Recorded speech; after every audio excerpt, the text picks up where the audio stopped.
Hey everyone, and welcome to another Sasquatch Theory podcast.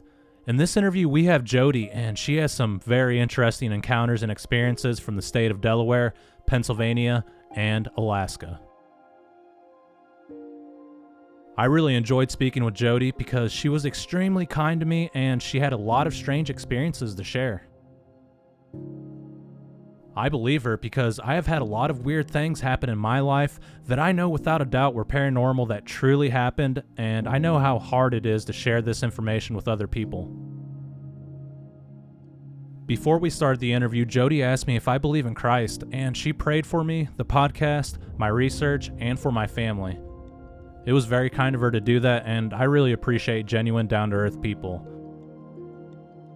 In this interview, Jody talks about this little hairy girl that she's seen by a pond in Delaware. She claims this girl was not human, and the being seemed to be upset that the other kids were making fun of her. Jody was kind to the hairy person, and the little squatch was kind to her as well.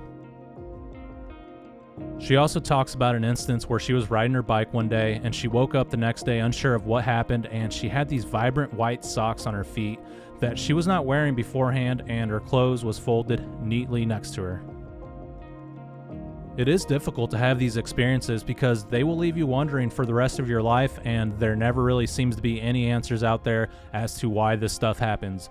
We are only left with clues, and sometimes we come across people who share the same experiences.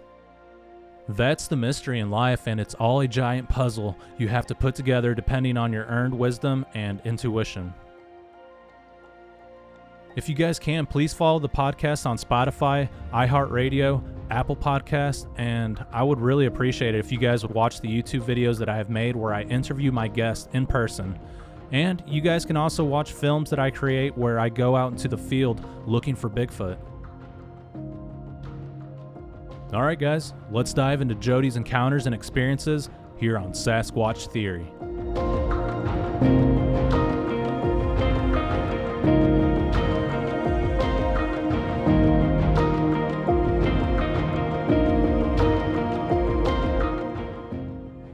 Jody, welcome to Sasquatch Theory. How are you doing today? Good, thank you. How about yourself? I'm doing excellent. Thank you so much for asking. Jody, if you would, tell me a little bit about yourself, where you're from, and your encounters and experiences from the very beginning, please. Okay, so originally I was born in Pennsylvania, and I have been now living in Alaska for a good number of years, almost a couple decades.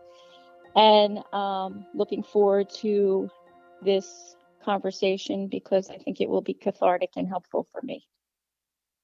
Yeah, absolutely.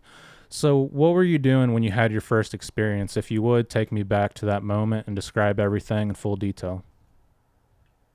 Okay, so it was 1972. I was about 7 years old, and it was in Dover, Delaware. And it's hard to recollect because I'm quite a bit older now. And so I have gone over this scenario in my mind so many times over the years. So my grandparents had a home. There were rows of homes. And in front of the home was a man-made pond. And I was sitting at the pond.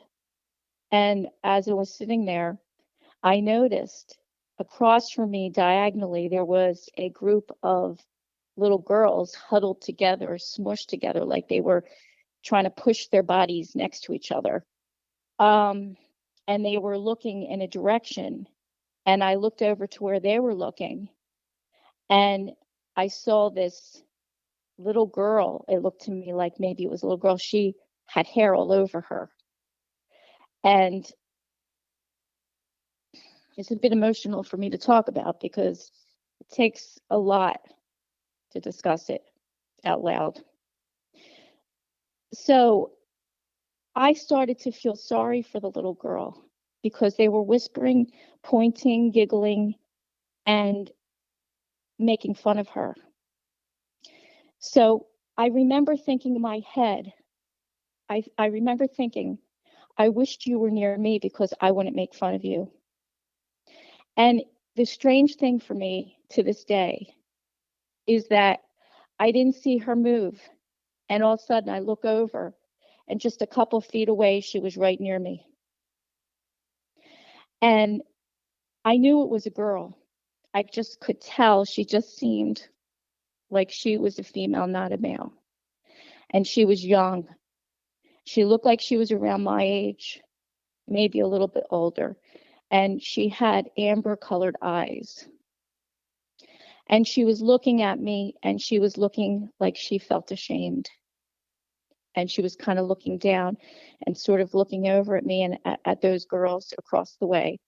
And I remember saying out loud, "It's okay. You'll be okay. I'm not going to make fun of you. It's okay." And then I remember thinking in my head, "I'm glad you're sitting here. I'm not going to make fun of you. It's okay." And I got a sense she was talking to me too, but it wasn't out loud. It was just we were communicating telepathically. Now, her hair was brown. It was not black. It was a brown with like a reddish tone to it. And her hair was not long. It was short. And it was all over her face, on her head. Hair on her head was like it was short. And it was all down her neck and on her body. And it kind of was reminiscent of, and this is going to sound really bizarre, but it was reminiscent of when you watch a Wolfman movie. The Wolfman has short hair, not real long hair on the face. Do you know what I'm talking about? Yeah, I know exactly what you're talking about. Okay, so that's what it looked like. It wasn't a face like other people have explained with Sasquatch, where it's a leathery face. No, that's not how it looked. And so I remember sitting there, and my mother then called me in for dinner. And from a distance, she started calling for me. And I didn't want to leave because I felt protective of this little girl because she was different looking and the other kids were making fun of her. So I remembered saying, "I have to go, bye." And I ran into the house and I started to tell my mother what I had seen. And she said, "Oh, no, no, that's nothing. That there's a disease like that where people can grow hair on their bodies." And I was trying to explain to her, "No, Mom, I don't think this was a person. It was kind of like a person." And I remember telling her that. And I just want to tell you, Miguel, if I were to describe this individual, this person was more human than anything, but it looked partly animal with the hair all over. And it had amber colored eyes. So that was my first experience. The second experience, I've had experiences that were not just Bigfoot, but some were paranormal and other things like that. So the second experience was, I remember I was about 12 or 13 years old. I was taking a nap in my parents' room. And while I was laying there, two orange, very small orbs is what you guys call them, and I didn't have a word for it then, were floating in the room. And I couldn't move. I was paralyzed. I tried to yell out for help, and no sound would come out. The orbs were about the size of they weren't very large. They were about the size of a little saucer, like for a teacup, and they were bright orange. And I felt very scared. I just felt tremendous fear. And I tried to keep my eyes open so I could watch them. And I don't know how long it lasted for that I was watching these two orange orbs. And then finally, I was trying so hard to keep my eyes open, and I fell asleep. And that was the end of that experience. The next experience was I started noticing my dog for a couple years, 1978 to about 82. he kept staring up at the sofa in this one spot and then looking back at me. You know how someone's sitting down and the dog is staring up at them, and then they'll turn their head and look at you, and they're just get looking back and forth as if it's normal. Yeah. Well, that's what he was doing, and he did that for a couple of years, and so that was weird. Then I remember, and my other family members were noticing that too at times. Then the next time, it was 1980. So I experienced sleep paralysis again one night. And when I went downstairs in the kitchen, my 3 other family members stood there at the counter, and all 4 of us looked at each other. And this is the only time we ever brought it up, never brought it up again. Was, did you experience some kind of a situation last night where you couldn't move? And that we each explained the same thing, that no sound would come out and we couldn't move. So we all realized that was sleep paralysis. And then that was the end of that conversation. That was never brought up again. Then when I was about 19 years old in 1983, I was at a park in Philadelphia. I was riding my bike. When I woke up, I'm sorry, I was riding my bike, and it was a beautiful fall day. The leaves were beautiful, golden color and pretty colors, autumn colors.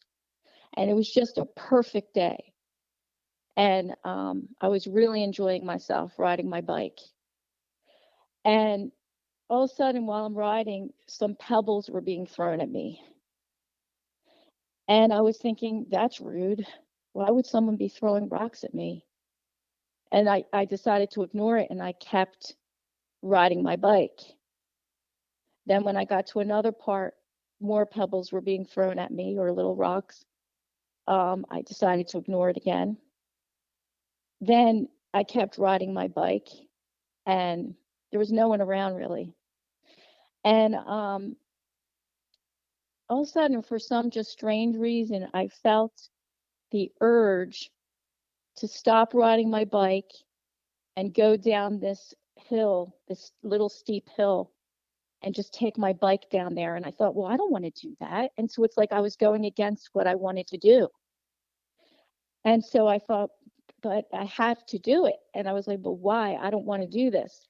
But I did. I took my bike down this little steep hill, and I placed my bike down, and all of a sudden I started to feel extremely tired out of nowhere. And I thought, well, I'll just lay here and take a little nap. And just for a couple minutes, just to get the edge off, and then I'll go back to riding my bike again. I woke up, and it was at night. And it was chilly out. And the first thing I noticed was I was wearing these bright white socks. And they were a pair of like men's crew socks, and I wasn't wearing them when I got there. And it was a bright white, like they were bleached, like brand new. And I thought, what? And then I look over and I see my jacket is folded and my shoes are right there, all neatly set up, which reminds me of the David Pilates types of encounters that people have had. Have you ever heard about this? With Yeah, the I white have. socks? Yeah. So that was very strange to me, and I wanted to get in touch with him one time, and I did try to send an email, but I never got a response. But I was curious about that, and when I woke up and all this was going on, I felt a strange sensation, like dazed and not confused, but dazed and tired, like still tired. And I was confused as to why was I there that long. It was just bright out, and now it's dark outside. And I'm in this park in these woods, and it was a heavily wooded area, the little hill that I went down. So I got my things together, got out of there, and that was the end of that experience. The next experience was 1990. I was driving down this road. It was about 9 o'clock, 9 to 9:30 p.m. down a road that was usually had a nice amount of traffic. It was on the side of an airport. And I just felt like, again, this strange sensation that, oh, I should stop my car and just pull along the side of the road. But I didn't want to, but I did. And then the next thing I knew, which is strange, I don't know how I'm going to describe this, but when you're parked parallel, all of a sudden, like, my car was not parallel anymore. It was facing, it was just facing 90-degree angle, facing this airport. And this is like a private airport, or for private planes. It used to be an international airport. It's no longer that. And I look over to my left, and there's another car that's pointed in the same direction. It was a white car, and it was about it was a couple yards away from me on the left, and we were both pointing. Our cars were pointed in a 90-degree angle, and across from us, I saw a UFO, and it was hovering above the ground, about not that far off the ground. It was only about maybe 20, 30 feet off the ground, hovering. And it was still in, it had a white bulb on the front, a white bulb on the bottom, and it had blinking colored lights all around the edges. And I couldn't move my body. I was paralyzed from the neck down. All I could do was move my head. And those were the days when they had this. I don't know if you know that these used to exist because you're tons younger, but they used to have disposable Kodak cameras. And I was thinking to myself, I think I have one in my glove compartment, but I couldn't reach for it because I couldn't move. And I wanted so badly to take a picture of it. And so I thought to myself, well, I could drive. Maybe I can drive to a store close by once I can move again, and buy a camera if I don't have one, go back and take a picture. But that didn't happen. I just sat there mesmerized by it, staring at it. I felt no fear. I just was in awe of it. And I felt like I was sitting there for a long time. Until finally I said to myself, well, you got to get going. I was able to move again. I pulled off, and I remember looking back at it, thinking, I can't believe I'm driving away from a UFO. And I said that to myself a couple times. I can't believe I'm driving away from it. And so instead of staying and watching it. So that happened. And then in 1995, 5 years later, this is the part I don't understand, and it felt so real. In 1995, it was at night, and I was supposed to be going to sleep, and instead I found myself inside of a flying saucer. It was completely round. And when I got in there and I was standing in there, there were these little figures, and they had little chairs that were connected to the bottom that could swivel around, and they were small chairs, and there was all like panels all the way around, and all along the edges, bright colored knobs of some sort and all. And then I was excited because I was like, this is so cool. And these figures that were in there were very gentle and seemed benevolent, kind, not mean. I didn't get that sense from them. And I went and jumped in the chair like, wow, this is cool. And I was sitting in the chair, and I look out the window, and there's this large window with stars in the sky and all. And I was thinking, this is so neat. And then all of a sudden, like, one of the figures was standing right in front of me. And I was looking at it eye to eye. So the figure must have only been about maybe 3 feet tall, or a little bit taller. And it wasn't like what a lot of people describe, that has a really large head. It had a round shaped head. The skin was not gray. The skin was like a milky, creamy color. The eyes were not slanted. They were large, dark eyes. I felt kindness coming from this figure.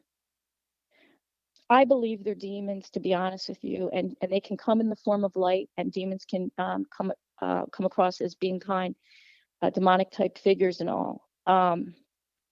That, but at the time I wasn't thinking that. And so I'm sitting in the chair and I look out the window, which was a massive sky, dark sky with the stars in the sky. And I said, wait a minute, what about Jesus? And then all of a sudden, I was back in my bed. So I can't explain that, of course. And so then the next experience was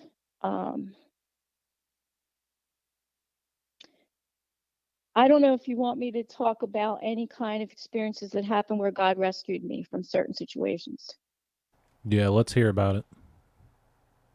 Okay, so in 1994, I was in Hawaii and I was swimming, and there was an undertow. There was what's it called? Again, when the water pulls you out. Yeah, I know what you're talking about. I think it's an undertow. Right. Yeah. So it was taking me out, and it was taking me out very far, and I had a peace about it, though. I had a calmness and a peace, even though I was scared, and I was thinking about sharks if I go out too far and all that. Is why. So I look at a distance and I see the lifeguard stand, um, and it was very small, very, very small. And so I was going far out there. So I look up in the sky and I said, help, just just like that. I didn't yell it or anything. And all of a sudden, and I'm not exaggerating, nothing like that. I'm telling you everything how it happened, and God knows this is how it happened. So all of a sudden, a jet ski starts to come towards me. And the guy reaches out his hand. He said, jump on. You went out far out there. I saw you go far out. And I grab his hand and he pulls me on to his jet ski. We go back to the beach. I was about to turn around to say thank you when he dropped me off, and he was gone. So I didn't hear him go off. I don't know if that was an angel. I do believe the Lord sent that to me to protect me, whether it was really a lifeguard on a jet ski or not. But God sent help for me. So that happened then. Then the same year, I was in another country, and there was a train that I was about to enter, and there was this space between the platform of the train, a gap. And I didn't know that this is what happened. All I know is I was about to step onto the train and I fell into this gap, and I was in darkness, and I didn't know what was going on. I was like, where am I? And all of a sudden, I felt these long arms go down my body, pull me up, and put me on the platform. I thought that it was my husband who rescued me, and didn't find out till just a couple years ago, and that was many years ago when that happened, that it wasn't him. And the arms felt long, like I just can't explain it. But anyway, that happened. So I feel like I got help from the Lord there. Now, here's another experience for you. Back in 2010, I'm skipping a lot of different experiences I've had. I've had many spiritual experiences that were good and answers to prayer, and pretty amazing things that have happened to me. So in 2000 and let me see, I have it written down here just so I don't forget. 2010. I happened to be sleeping in this room, and at night it was time. It was at night, and I had to use the bathroom. So I went into the bathroom to go turn on a light, and I see this shadow figure. It's a dark shadow, and there was no fear in me. I knew it was a demon, and I said, "Greater is He who is in me than he who is in the world." And with that, this figure cowered down into this fetal position and looked up at me with fear and disappeared.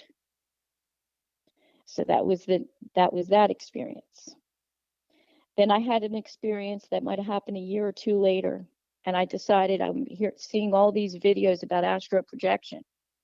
So I decided to try it because I thought it would be a fascinating experience. Well, apparently God didn't want me to do it.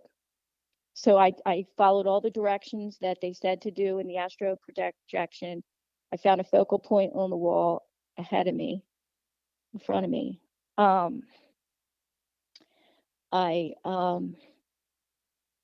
started to like count whatever it was that I'm supposed to do. I don't remember all those details. And I started to get the sensation that I was like kind of in another place. And so I go into that place, and all of a sudden I see this demonic looking thing. And then I decided to, this is strange, but this is how I responded. I growled at it, and then I said, "Jesus," and it stopped. And then it went away. And then I came out of that, and got back into my surroundings. And I told the Lord, "I'm sorry I did that. I think I entered into a demonic realm. Um, and I won't do that again." So I never did it again. Um, then about a year or so after that, I'm laying on the sofa. This is weird. Just to this day, I didn't get this. So I'm laying on the sofa, and I hear a man's voice say something in my ear, and I don't remember what it was, but it was audible. It was something like "hello" or "how are you" or something like that. And there was nobody home. It was just myself. And I was like, wow, what the heck was that? And so that happened. Then I live here in Alaska now. And so there's some really cool places you can go hiking. So there was an area where we went hiking. So we get to the top of the summit, and there was this beautiful, beautiful natural pond with caves that surround it, and mountains, and it's just magnificent, crystal blue water. And I'm up there with my kids and my husband, and all of a sudden I hear "Mom," and I know to this day my son never called me. So it's like a voice that mimicked my son's voice. It sounded exactly like him. So I turned, and my foot somehow got lodged in between rocks, and I twisted my ankle. My son had to carry me down off the mountain, and I ended up having a broken ankle, and it took some time for that to heal. Another thing I wanted to mention is there's strange wood structures I've seen here in this state, and they form arches, and they're strong, thick trees. And so it's like, how strong can someone be to like turn it into a complete arch where the trees are connected completely? And we're not talking about some like dinky sticks or dinky twigs or small trees. Anyway, so that I found interesting. And also there's a Bigfoot museum in the state. And the only other thing I can say is I've had psychic, that's psychic experiences where I know something's going to happen before it happens. And I've had 2 out-of-body experiences, and that's the gist of my experiences for the most part. All right, Jody, I appreciate you for sharing all that information. And it's very interesting that you encountered that little girl by the pond. And were the girls that were grouped up making fun of the Sasquatch? And did they not know that it was a Bigfoot? I guess nobody did at that time. No, I didn't know either.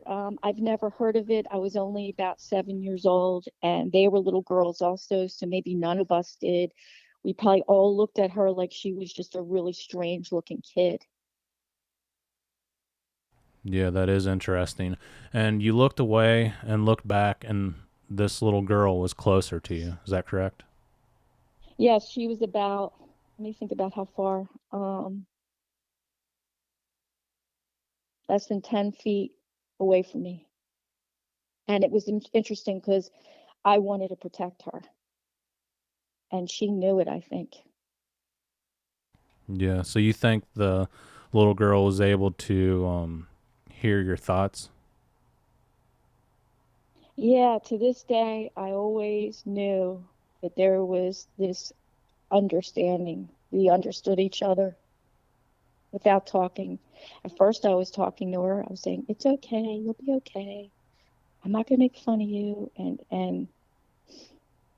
then from that point on, I wasn't talking. We were just understanding each other. That's how I always remembered it. And she looked ashamed, like she was looking down, looking ashamed. Yeah. So she was upset that the other girls were making fun of her. Yeah. But they weren't really loud the way they were making fun of her. They were huddled real close to each other, pushing their bodies next to each other because I think they were kind of scared of her because she was so different. Yeah. Kind of like, I don't know what the word is, like gossiping back and forth, like, look at her. Yeah, that's more like the way it was. Okay. And when you said Wolfman syndrome, were you referring to like hypertrichosis? Like, I don't know what they are, like humans that are covered in hair? Yes, because when I went into the house and I told my mom, that's what she said. She said that's probably that human condition where the person is covered with hair. And we didn't go to that our grandparents' house, or I didn't go to my grandparents' house that often. That was one of the rare times we went and visited. Yeah. So And it's not like we knew this person or knew this person's family. And by the way, there was a heavily wooded area behind there. okay. And the amber colored eyes, did they look more human or were they pretty big? No, they didn't look big. They looked they were, I think, if see, it's hard for me to remember exactly because it's been so many years, but they they didn't look like real large. They kind of had an almond shape to them, Okay. and Yeah. her expression stands out in my mind.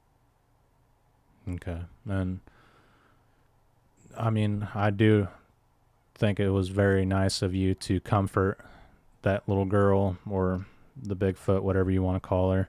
And I'm sure she appreciated that. I hope so. I Yeah. often wondered about her over the years, and when I think about Bigfoot, I think, well, I bet you that they're kind. A lot of times they're kind, and they're not mean. They just are different, and they live out in the wild. Now, I don't know. I kept insisting to my mom, no, no, you don't understand, Mom. She had hair all over. And it's like, and I felt frustrated with my mother because she wasn't listening. And I don't think it was something like that disease, but maybe it was. And I could be wrong. Yeah. And she wasn't wearing any clothes, correct? Like she was fully covered in brown hair. No, actually, that's the weird part that I didn't mention. So back in those days, people used clotheslines, and she had this yellowish colored shirt that was on backwards with ruffles on the shoulders and little flowers on it. And it was just a top, but it was backwards and the back was open. So I wonder to this day, did she take something off the clothesline, one of the clotheslines? I often wondered that. Yeah, that is interesting. And she didn't say a word to you? No, no, she didn't speak at all. I'm the only one who softly spoke at first. Okay. Did she have ears? I don't remember. I Okay. think the hair covered everything. I was mostly focused on the expression on her face because I was concerned she was going to get upset because of those kids. Yeah. And was her hair longer on top of her head? Um, I don't know. Her head was not totally round. Let's just put it that way. Okay. Yeah, it could have been a Sasquatch that was trying to be just like a normal person, and I suspect that she was just wanting to play with you guys, and I think she found more comfort around you. Yeah, I do believe I know that. I know that to be a fact. And it's interesting because she was first near them, and then I had that thought, and then before you know it, she was right there, and I didn't see her move. Maybe I looked away or something, and then she moved there, but that would have been really quick Yeah, for her to move from the one spot to the other. That part has been puzzling. yeah, I thought the same thing myself. And later on, you experienced these two orange orbs that were the size of like, I don't know, little plates. Do you think that Mhm. was alien activity? Maybe a little smaller. Maybe a little smaller than that. Okay. Maybe a little smaller than a Like a teacup saucer. baseball or a softball? Yeah, maybe a tiny bit smaller than that even. Maybe the Okay. size of like a doorknob, the size of a doorknob. Okay. And what do you think they were? To this day, I have no idea. And while I was laying there, I was wondering, well, is that some kind of reflection coming from one of the windows? But it wasn't. They were two actual um things floating in the air, and I couldn't move. And I felt fear, and I didn't want to fall asleep, and I did. Yeah, so they seem to be intelligent. Yeah, the way they were moving, yeah. Okay. And later on, And I never heard, and excuse me, I've never heard, I've mm, been waiting to hear of someone on your show that has experienced them indoors. Have you ever heard of anyone experiencing them indoors? yeah, I've heard that numerous times where people see orbs inside the house and outside, and Oh, interesting. sometimes like Hmm. outside the window. But later on, you had that Hmm. sleep paralysis, and your entire family described having the same experience. I recently interviewed someone from Arkansas, and I think she mentioned the same thing, that there was like this craft outside the house, and she could see all these lights. It was kind of like a floodlight. I can't remember what color she said it was, but the next day, everybody mentioned that they couldn't move, and that they were like paralyzed. Yeah, and it was weird because the thing it's strange to me is that all four of us were standing there in the kitchen saying, "Did you experience this? Did you experience it?" Yeah, yeah. And then that was it. Nobody ever brought it up again. Yeah, that is strange. And do you think it was UFO activity? Um, I don't know. Yeah. I really don't know. Yeah, I mean, it's hard to have an answer for any of these questions because we're all wondering the same thing as far as anyone that Yeah. has experienced this activity. And whenever you were riding your bike, you were having pebbles thrown at you. Do you think it was the same Bigfoot clan that you encountered in Delaware? I know you said you were like in Pennsylvania. Do you think it was just a completely different group of Bigfoot? Yeah, and what I did not mention to you was two things in that encounter. One was when I woke up and it was at night, there was this spotlight, like a spotlight on me, like from above, and I didn't look up. And so I don't know, I don't want to conclude anything there, but I've always found that weird. And then also I vaguely, and I'm going to use vaguely with underlines under that word. I vaguely remember some figures moving away, and they were large. And the color that's in my mind is gray. And there were a couple, like three or four. And I've tried really hard to remember that, and I would love to go under hypnosis sometime for all these experiences so that I can hear more clearly about all of this. Yeah, I think that would be a good idea as long as it doesn't open you up to like any attacks. I don't know if that's like a bad thing to do. You mentioned the astral projection earlier, and I don't know. Right. I don't know. I'm kind of skeptical when it comes to doing things like that, but you never know. Yeah, as long as the person that you're doing it with, you find out where they're coming from. Are they in a good place spiritually?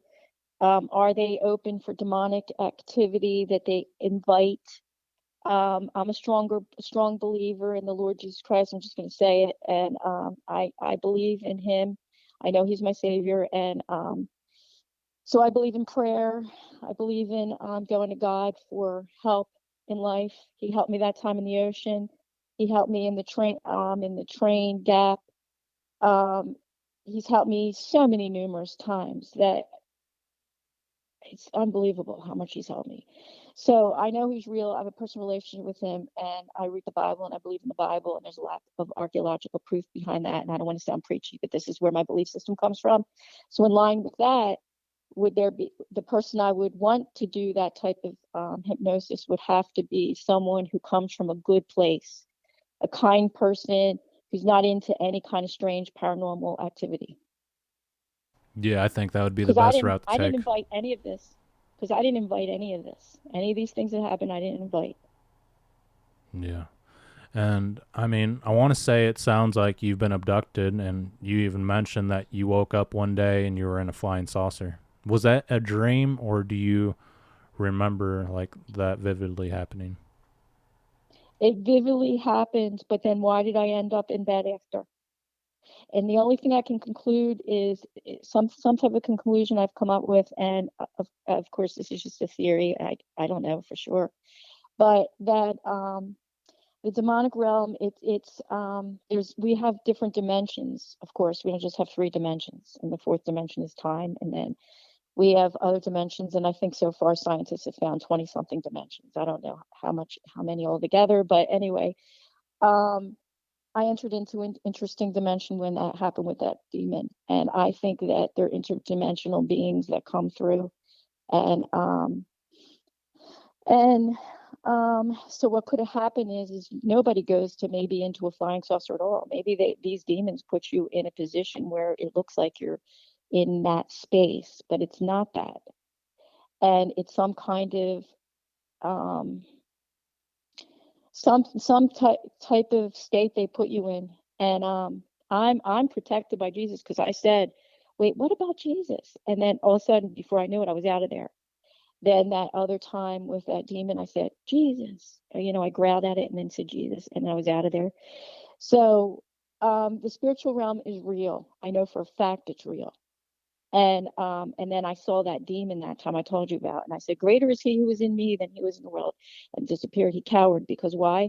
Because God is real, and so are these evil ones, but Jesus has the power. He is the creator of the universe, of all that we see and we don't see.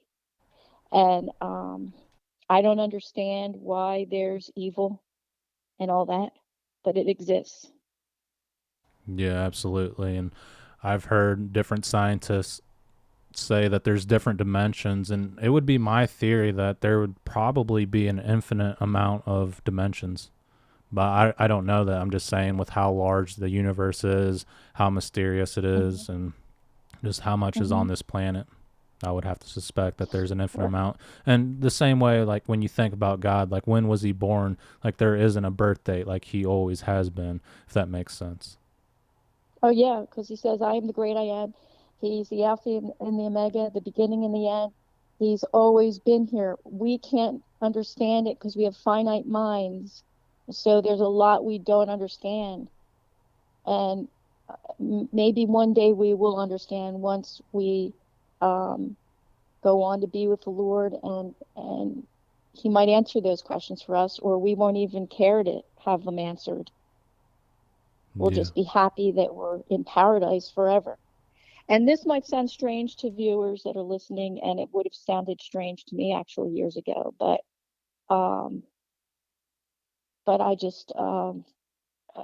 explored it on my own. I first explored archaeology, like how does that, like, archaeology backs up the Bible.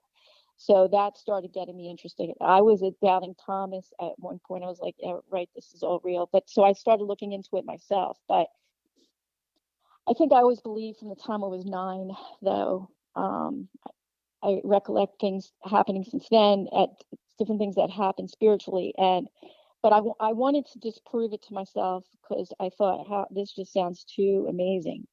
And it must be because I'm afraid of death. So I want there to be an afterlife. And so that's why I started exploring. And there's a lot of archaeology that backs up the Bible. And so that's what got me thinking, because it's logical for me. Yeah, absolutely. And I wanted to talk more about, again, when you were riding your bike, and I think you were riding your bike and you woke up, or you fell asleep, you woke up and you were wearing white socks and your clothes was folded neatly next to you. What do you think Hmm. happened? Well, you know, I never knew until I started listening to the David Pilates series. And have you ever read his books, or listened to his videos? I just watch his videos. I haven't read any of the books, and I've watched a few of his films. Okay, same here, same exact thing. I didn't read his books, but that's same. Um, when he first started mentioning those white socks, I was like, wait a minute, that happened to me. And so, and then he says the clothes are usually folded and placed aside. So I don't know. I don't know, because that park, it has swamps, it has lakes, it has, I don't know if it has caves. It has swamps, lakes. It's heavily wooded, and it's large.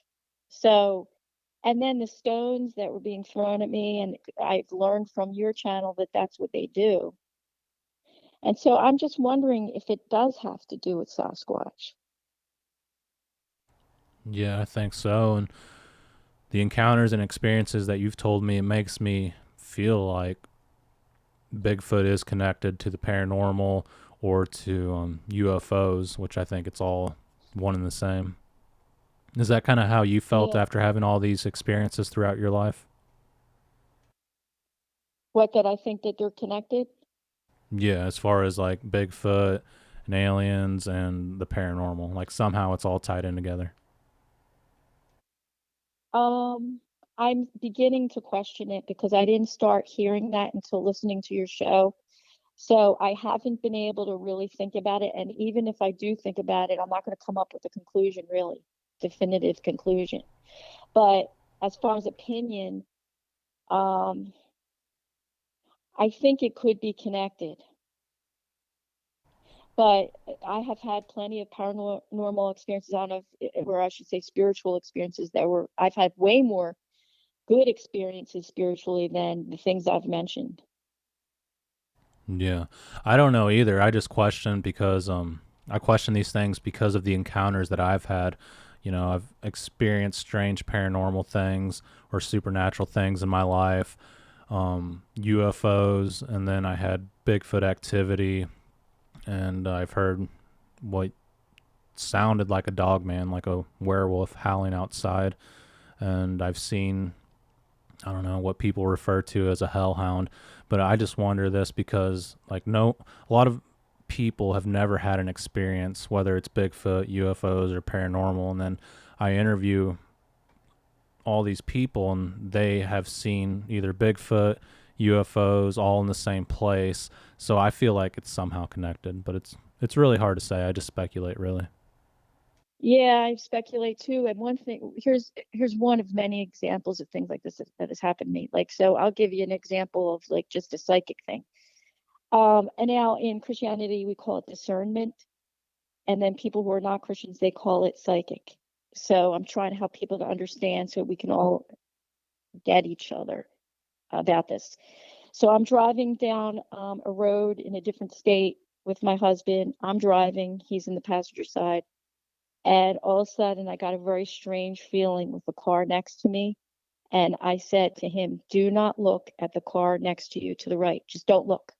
Just keep looking straight ahead. He said, why? I said, because I'm just getting a strange feeling of demons or something. And so he said, okay. Now he knows because he lives with me, just different things. And he trusts me because he's experienced stuff with me. So the car then pulls up in front of us and is driving ahead of us right in front. And I look at the back of the car, and there were all these bumper stickers that were about Satan. Yeah, that is strange. How do you Because think think you knew about it, it that was you on. got the feeling that something was off? I think that, again, God protects us. God loves every single one of us on this planet. He loves all of us. And plenty of times, I think in life, He protects a lot of us from things. And we don't even know that He's protecting us when He does. And so, but I just think that was the Lord warning me, don't look over. I don't know, like what would have happened if my husband just glanced over. I don't know. To this day, I have no idea. All I know is this car then pulled in front of me and was driving and had all these bumper stickers that had Satan on it, things about Satan. And I just thought of another thing that happened. I don't know. It's like just different experiences. Like I knew when my grandfather was going to die and I was only 8, and I'm in the basement and I'm just playing with my dolls, and all of a sudden I got a strong feeling he's going to die. And and then all of a sudden I hear my mom or my dad upstairs crying, oh no, dad, oh no. And I just sat down in the basement, and before I knew it, I was hovering above my body, looking down at myself, playing with my Barbies with a blue dress on. It was Christmas, and that I don't know why I had that out of the body experience, but I did. And I knew it meant that my grandfather was dead and I was very close to him. And maybe that's just how my psyche handled it. I have no idea. And then I went upstairs, and yes, indeed, he had a heart attack and died. Yeah. And so there's things like that. I mean, like I can warn if I know something's going to happen. I warn someone ahead of time. I say this is what's going to happen. Like I knew my relative was heading out one day to get together with his friends, and I said, "Be careful, you're going to get in a car accident." I was a teenager at the time, and they did. They got in a car accident. Yeah, I've heard It just similar things like that. experiences from other people, and I've had the same myself. One time I was at a friend's place, I was playing PlayStation, and in my ear I heard someone say, Miguel, and it sounded just like my friend's older sister. And I looked over and I said, what? And there was no one there, but I vividly, like, I heard that, and it wasn't just my I believe. imagination. And one time, I don't know, I was probably like 10 or 12 years old. My brother, the night before, he had his friend Robbie come over. Robbie stayed the night. And that morning, around 3 in the morning, I woke up and I just sat up in my bed and I said, Robbie's dad died of a heart attack. Like, and I thought to myself, why did I just say that? Like, why did I say Robbie's dad died of a heart attack? Like, I had that feeling. And I was sitting there thinking that in the darkness. And I looked at my door. I could see some light coming through the door because it was barely cracked. And I could hear voices. So I walked out there.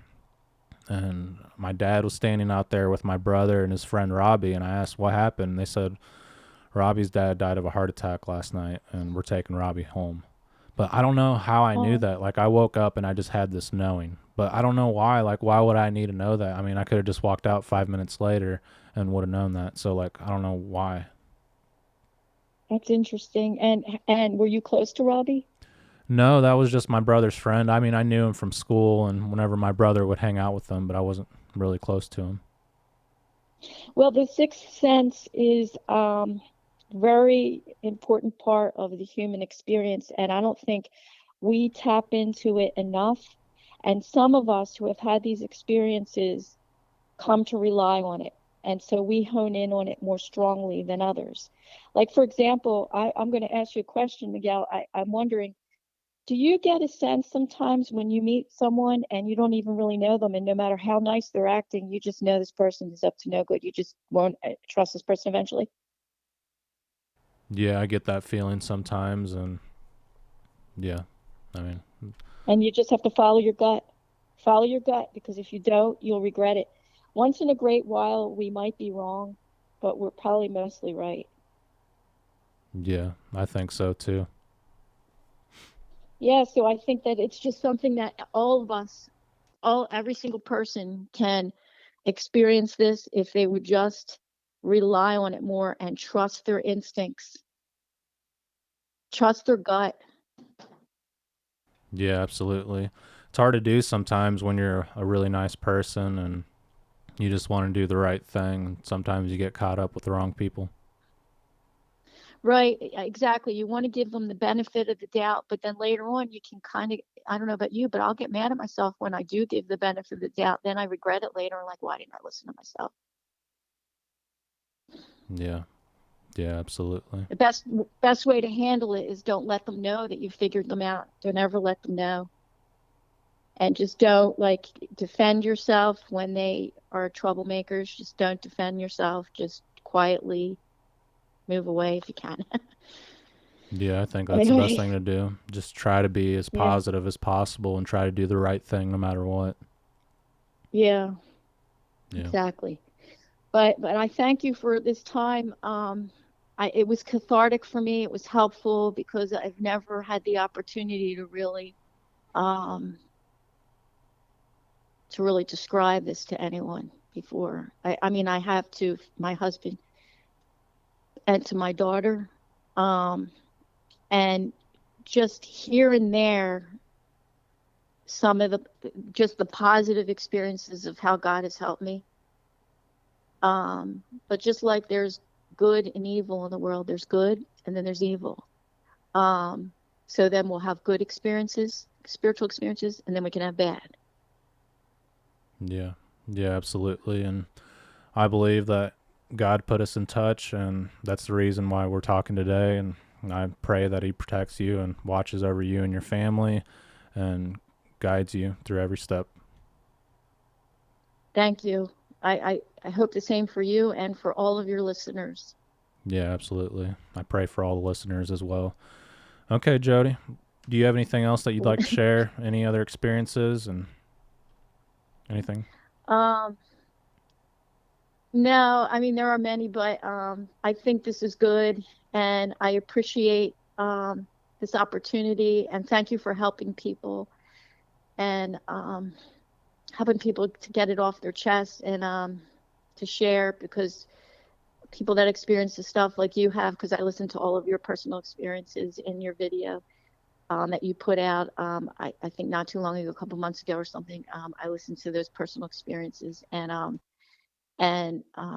it's just helpful to just share it, because a lot of people who haven't experienced this type of thing at all, they just probably think it's really strange and it's our imagination, and they a lot of times don't believe us because they can't make any logic out of it, and neither can I. All I know is it's happened, and these things have happened, and I can't figure a lot of it out. Yeah, absolutely. And I mean, as far as the people that have had an experience, I mean, I don't think it'll really help them. Maybe it will in the long run, but maybe there's someone listening that woke up and they had white socks on, or their clothes was folded neatly next to them, and it'll help them out. Yeah, because they won't feel alone. Yeah, absolutely. And yeah, I just pray that we get an answer one day, and like you said, maybe we won't ever know, and even when we're in paradise, maybe it won't even matter anymore. Right. But well, I hope the best for you, and thank you again. Yeah, thank you. And if you experience anything else, feel free to reach back out to me. And yeah, I appreciate everything you've done today.